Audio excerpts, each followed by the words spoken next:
Salam alaikum, avec vous Madame Derka Yorkia. Donc cette vidéo vient comme réponse à une question que j'ai eue d'un des apprenants de Java en me disant comment utiliser une base de données en Java et avoir l'exécution sous console. Donc j'avais déjà préparé une vidéo sur les différentes étapes pour se connecter à une base de données et bien sûr les outils nécessaires à l'utilisation d'une base de données. Donc, je vous ai déjà montré comment installer le WAMP server ici, serveur local. Tous les services sont lancés, vous voyez ici. Donc, qui contient le phpMyAdmin, c'est-à-dire le gestionnaire de la base de données. Donc cette vidéo, c'est un rappel. Donc, j'ai créé un projet que j'ai appelé BDD. D'accord. Il contient une seule classe qui s'appelle gestion BDD. Donc on remarque ici que j'ai importé les librairies qui sont indispensables à la gestion d'une base de données relationnelle, bien sûr, MySQL sous Java. Donc c'est java.sql.étoile, c'est-à-dire toutes les librairies nécessaires. Bien, donc je crée un objet de la classe connexion pour pouvoir se connecter à la base de données. Cet objet, je l'ai appelé con. Puis, je vais utiliser une instantiation de la classe result7 pour récupérer les données les résultats de la requête. Et bien sûr, j'ai utilisé la variable requête de type string qui va contenir l'énoncé de la requête SQL. Bien. Donc, bien sûr, comme prérequis, il faut que l'apprenant sache les différentes requêtes SQL. Donc, c'est-à-dire l'utilisation du langage SQL pour gérer les bases de données relationnelles. Parce qu'on sait qu'il y a plusieurs types de bases de données. Les plus utilisées, c'est les bases de données relationnelles. Bien. Donc, premièrement, on doit charger le pilote JDBC. Donc, je vais vous laisser les liens pour l'installation de ce driver et aussi son insertion à notre projet.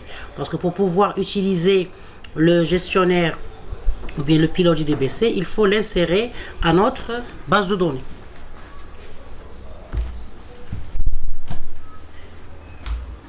Ou bien l'insérer à notre projet. Chaque fois, pour chaque projet, il faut bien sûr intégrer ce pilote ici au niveau de ce répertoire qui s'appelle References Library. Donc je vous laisse le lien où j'ai expliqué les différentes étapes pour bien sûr l'intégrer. Donc c'est comme .mysql.gbc version GDBC version 5.1.5 et c'est un fichier .jar. Bien.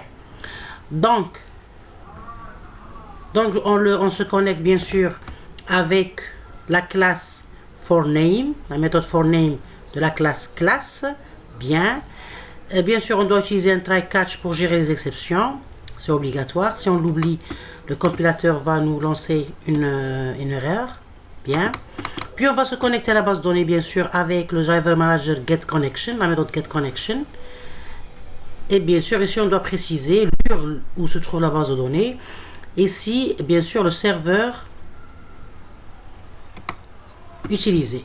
Dans notre cas, on utilise un serveur local, donc on utilise le localhost. Et la base de données que j'ai créée avec phpMyAdmin, c'est la base de données que j'ai intitulée Graph. Bien.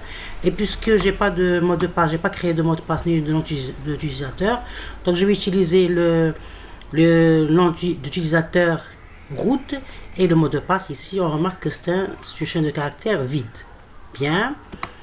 Donc on se connecte. Ici je lance des exceptions avec des messages. En cas où il n'y a pas d'erreur, donc je vais écrire un message connexion à la base de données réussie. Sinon il y a ici le lancement de l'exception. Et aussi on va exécuter des requêtes SQL. Donc je vais essayer la requête select étoile from, bien sûr, la méthode ou bien la table adjacence. Parce que ma base de données graph, elle contient une seule table qui s'appelle adjacence. Donc je vais essayer premièrement la requête select étoile from adjacence. Bien. Donc je vais utiliser l'objet, bien instantier un objet de la classe statement pour pouvoir bien sûr lancer des requêtes. Résultat égale state.execute query. Execute query, c'est une méthode qui nous permet d'exécuter la requête que j'ai spécifiée ici au niveau du string requête. Bien. Donc, une fois exécuté, pour pouvoir capturer les objets, les données plutôt de la base de données, on utilise le résultat set, la classe résultat set et résultat set metadata. Donc, je vais vous laisser le lien de la vidéo où j'ai bien expliqué la différence entre résultat, la classe résultat set et la classe résultat set metadata pour récupérer toutes les données, tous les enregistrements de la base de données. Bien. Et j'utilise ici une boucle while pour pouvoir parcourir toute la base de données enregistrement par enregistrement, c'est-à-dire ligne par ligne. Bien. Donc, while suivant, c'est un booléen qui est, c'est-à-dire qui a comme première valeur résultat.next, c'est-à-dire chaque fois que je vais, c'est-à-dire lire une ligne, je vais passer à la ligne suivante avec le .next. Bien. Donc, une fois récupéré, donc je vais afficher toutes les valeurs avec select étoile from adjacence. Donc, on va exécuter pour voir le résultat. Bien. Donc, on remarque que l'exécution, elle est sous console, comme c'est-à-dire la question a été posée sur, c'est-à-dire l'apprenant veut avoir le résultat sous console. Donc, c'est vraiment une application sous console. Donc, la première message, chargement du payload GDBC réussi, connexion à la base de données réussi, création et exécution de la requête select SQL, c'est-à-dire SQL qui est select étoile.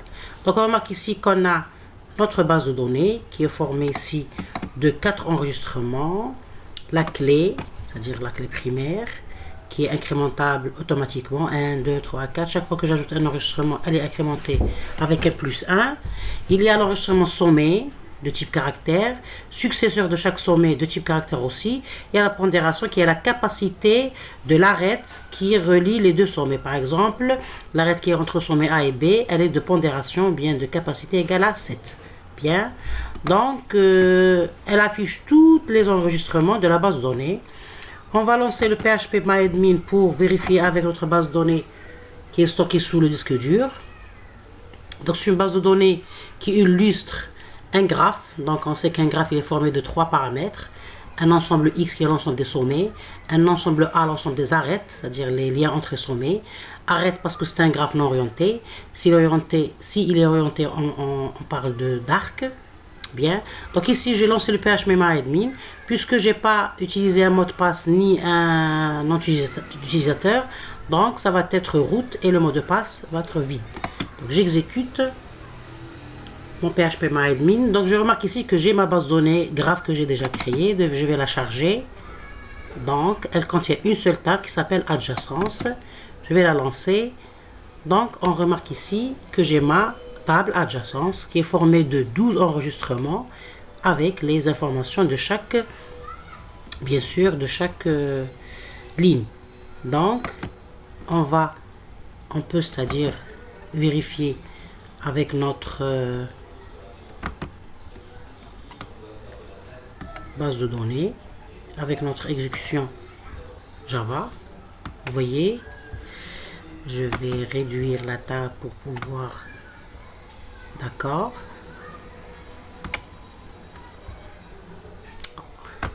je sais pas pourquoi ça réussit pas. Donc tout doucement, bien. Donc on voit ici qu'on a le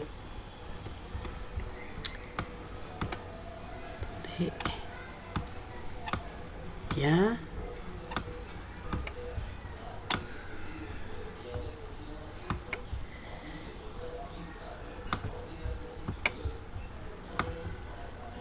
Donc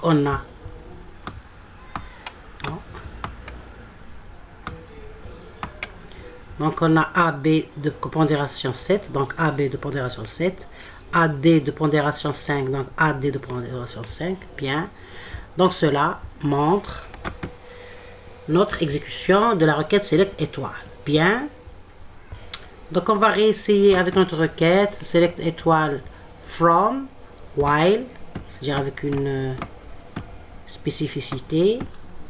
Donc ici, je vais utiliser la requête select from étoile forme adjacence where sommet égale A. Donc on va afficher que les sommets qui sont égales les sommets A, c'est-à-dire que les arêtes du sommet A. Donc on exécute. OK. Bien.